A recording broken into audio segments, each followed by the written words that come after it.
চিতে মা বলি মা গো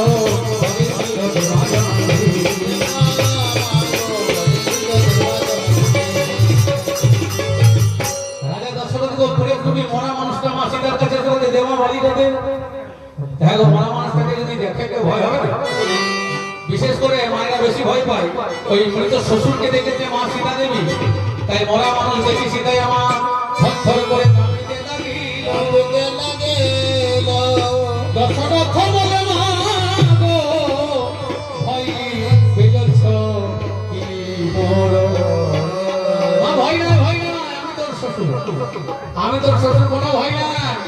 তবে যাবো